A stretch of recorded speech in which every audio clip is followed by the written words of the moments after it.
WWE Fastlane 2019 is in the books, the last stop before WrestleMania. And even though this might not be the most eventful historic show, it definitely is a good show. This was a really good show if you're into like good wrestling matches. If you're a work rate fan and you like watching people go out there and work, there's plenty of stuff to like about this show. A lot of the workers on this show worked really, really hard.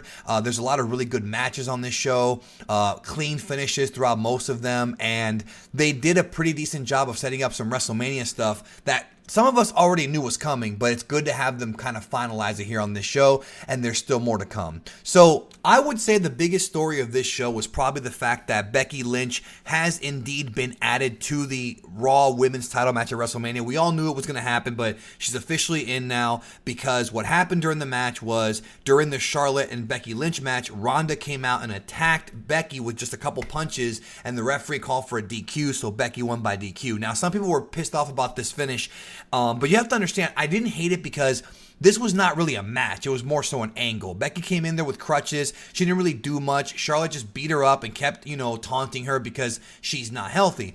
This was not really a match. We know that Charlotte and Becky can have good matches because late 2018, they had a whole bunch of them. Or actually more like summer to fall 2018. That's when they had their series.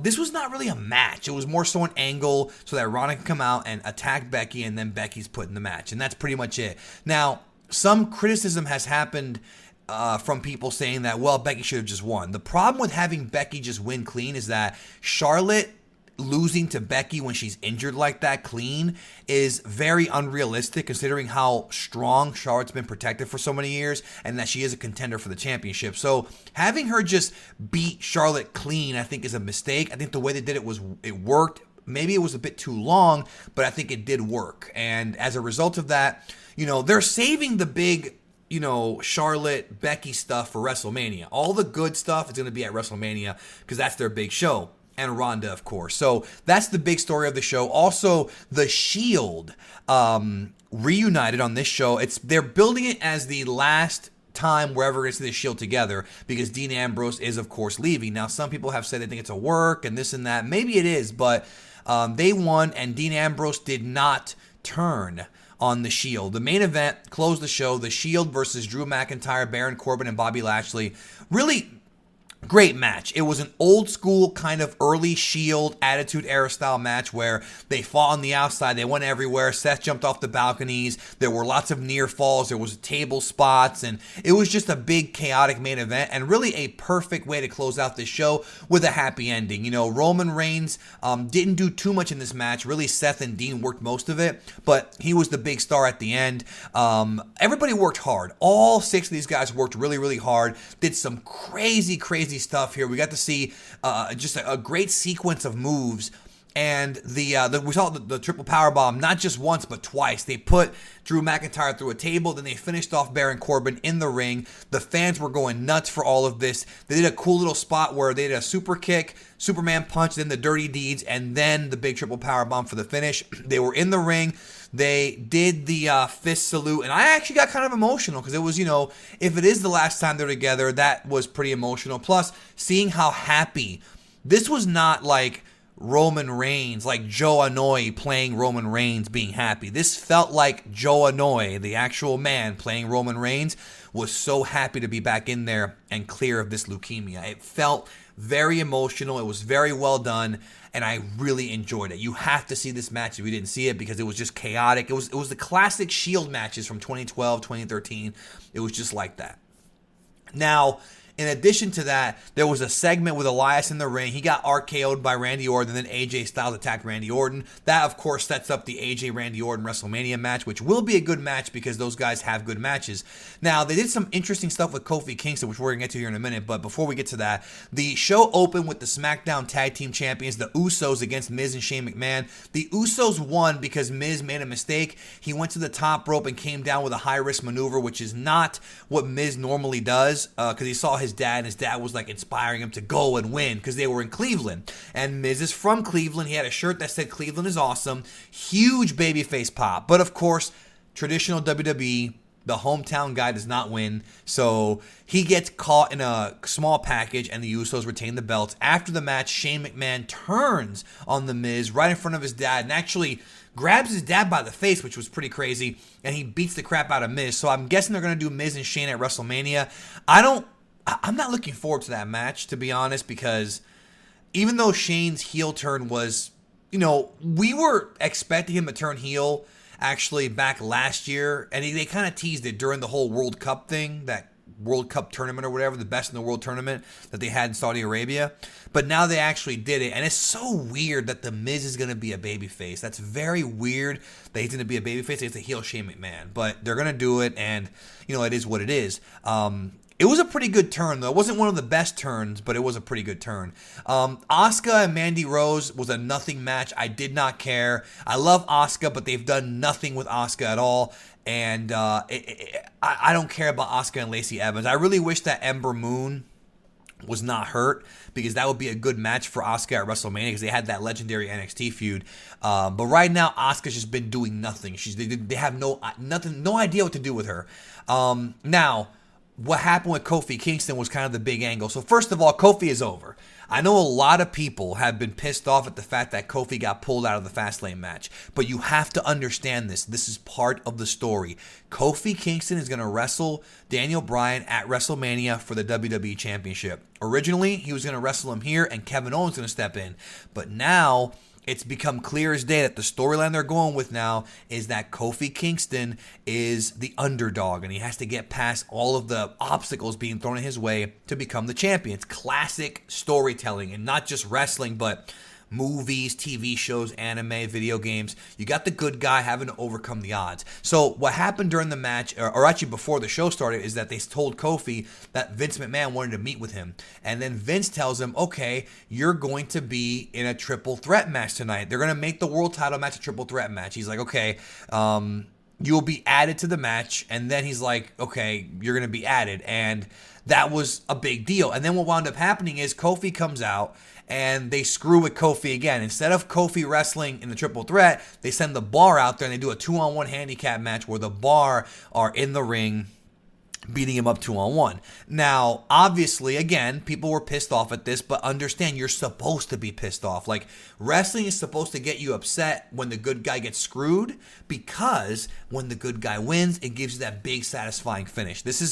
I criticize WWE booking a lot, and I think a lot of you guys do as well, but they're doing it right. So the Bar comes down and beats the crap out of Kofi Kingston for several minutes. He gets his just butt whipped, and the New Day came down, and then Rusev and Nakamura blocked them. So they have this big kind of brawl going on. Then the Bar hit the white noise and just pinned Kofi Kingston. And some people are going to say, oh, he's getting buried. He's not getting buried. This is a totally being done on purpose to build the odds against Kofi for WrestleMania. I now do believe that Kofi will face Daniel Bryan at WrestleMania. I don't know if he's going to win, but he is going to face him. And later on in the show, they had a triple threat match, but it wasn't Kofi. It was Mustafa Ali, who just came back from injury. He will be facing off against Kevin Owens and Daniel Bryan on this show. And they did have the match, and it was a really, really good match. Great triple threat match. Lots of insane stuff. Dude, this guy Mustafa Ali did like a 630 or something. It was like it wasn't a 630. I mean, Ricochet did one too earlier in the show, which was awesome. Love the 630. I don't know where Jarrell Clark is right now, but he's probably wondering. So anyways, where's my 630 spot at? So Mustafa Ali does a 630 on the apron, and that was a crazy, he could have snapped his neck. I mean, it was very scary. Kevin Owens worked hard. Bryan ends up winning with an awesome finish where Mustafa Ali comes off the top rope and Bryan runs and knees him on the way down and pins him. I do love the fact that Bryan has been winning these matches kind of clean. Even though Eric Rowan does interfere for him, he's been winning with a finisher at the end, and I really like that. I really do like that a lot, that they did it that way. They also had another good match when they had the Raw Tag Team Champions, the Revival, against Ricochet and Aleister Black and Chad Gable and Bobby Roode. Now, I really don't care about the Revival. They're good wrestlers, but they really don't do anything for me. But I love Ricochet and Aleister Black, and this was another great match. Ricochet busted out the 630 after in the post match. We saw some awesome rolling suplexes. This was like another great work rate match. Like I said, if you like great wrestling matches with cool moves, exchanges, reversals, psychology, the show's got plenty of them. There's plenty of great matches on this show. And I loved this match. The Revival won. Of course, they won the match. They pinned Gable with the Shatter Machine, and that was cool. And I guess they're going to probably rematch Ricochet and Aleister Black against the Revival at Mania, or maybe even on Raw, but effective match. And that was followed by the U.S. title match, Samoa Joe versus R-Truth versus Andrade Cien Almas and Rey Mysterio. Again, you got Rey and Andrade, who are awesome. R-Truth is... some say he's past his prime. He is a bit old, but he's still pretty good. And you have Samoa Joe, who is still amazing. Really fun match. I can't put over how great these matches were. Mysterio did this crazy, Hurricane Rana, double Hurricane Rana coming off the top. Andrade did a corkscrew plancha. They were busting out insane moves here, dude.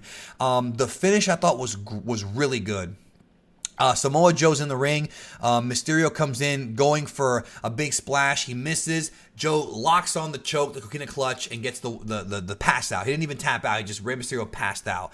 Great win for Joe going into WrestleMania. Again, we've got so many good matches here. Then we have Bayley and Sasha against Nia Jax and Tamina. This was more of an angle than a match, especially the post-match. Did not care too much about this match. Nia Jax and Tamina are not too interesting to me, to be honest with you. Nia Jax, I think, is she's been irritating some people lately with the things she's done. But I did not think this was a great match at all. I thought it was okay. It was okay. It wasn't as good as the other matches were. Bayley wins with a reversal roll up. It was more of an Oklahoma roll is what it was. And then after the match is where they shot the angle. So Beth Phoenix was out there doing commentary. She goes face to face with Tamina, drops her phone, which I thought was interesting because I was wondering if they were going to step on the phone. And then Nia Jax attacks her from behind with a stiff looking double arm. I mean, I thought she rocked freaking, Beth Phoenix. And then they put her in the ring, they beat her up, and then Natty comes out, and then Natty, Natalya, of course, being best friends with Beth Phoenix. She's friends with everybody, it seems, right? Everybody's close personal friend, Natalya. She comes out, and she tries to make the save, but she gets caught. So I'm guessing they're going to do Beth and Natalya against Nia Jax and Tamina at WrestleMania. It's kind of a unique tag match because the tag champs are not in that match, but maybe they'll do a triple threat. I don't know, but I guess the direction they go in. I did get excited that Beth might come back to wrestle one more time because I do like Beth Phoenix a lot. But I was also wondering just where the direction they're going to go in here. Is Natty going to lose? Where are they going to go with this? I don't know, but that seems to be one of the matches that they're going to have. I mean, they wouldn't have had Beth get beat up for no reason. And it's two girls getting beat up. So, I mean, that makes perfect sense. Overall, there was a couple matches that were lackluster. You really can skip over the Becky Lynch-Charlotte match, even if you like Becky Lynch, because there wasn't really a lot of work here. It was just a big angle with Ronda, and they officially said, it's going to be a triple threat. The finish was kind of mixed. I think the big story is that, not to mention Kofi being super over. During the entirety of that triple threat WWE title match, the fans were chanting, "We want Kofi, we want Kofi." Kofi Kingston has gotten himself over. He is an over freaking, he's popular. The time has come now. If they're going to give Kofi Kingston the championship at WrestleMania, that's the place to do it. Don't give us a screwy finish where Bryan wins. Don't extend it another month or 2 or 6 months. It can't be like last year with Roman and Lesnar. You have to pull the trigger on Kofi Kingston now and give him the championship at WrestleMania. The time has to happen now. Same thing with Becky. Becky has to beat Ronda Rousey at WrestleMania, or whoever she beats. Maybe she'll beat Charlotte, but I think Ronda to be the one to lose there with a disarmer, I'm guessing. Overall, a very satisfying show. Again, happy ending with Roman at the end. I thought it was good. Some interesting turns and stuff like that here and there. Also, I should say the New Day and Nakamura and Rusev was a really good pre-show match, but it really does bum me out that Nakamura and Rusev are on the pre-show. Come on, dude. Nakamura is one of the best in the world, and he's done nothing in this company except last year he did a couple things, and now he's just a pre-show guy. It kind of sucks. That being said, though, Fastlane was a good show. Lots of good matches. Probably worth checking out if you have some time to spare. Not really that many must-see storylines, but that's okay because the show was still a lot of fun. And I wonder where they go from here. We know that Seth's going to face off against Lesnar. Roman is rumored to face off against Corbin at Mania, but they just pinned Corbin in this match, so I don't know if they're going to do that. And where's Strowman at? We don't even know what his WrestleMania match is. We'll find out a lot more on Raw because they're going to be doing a lot of things on Raw to build up WrestleMania. So that's it. Leave your thoughts and comments. What do you think about Fastlane 2019? And I'll be back very soon with more videos. Thank you as always for watching. I love you guys, and I'll talk to you soon.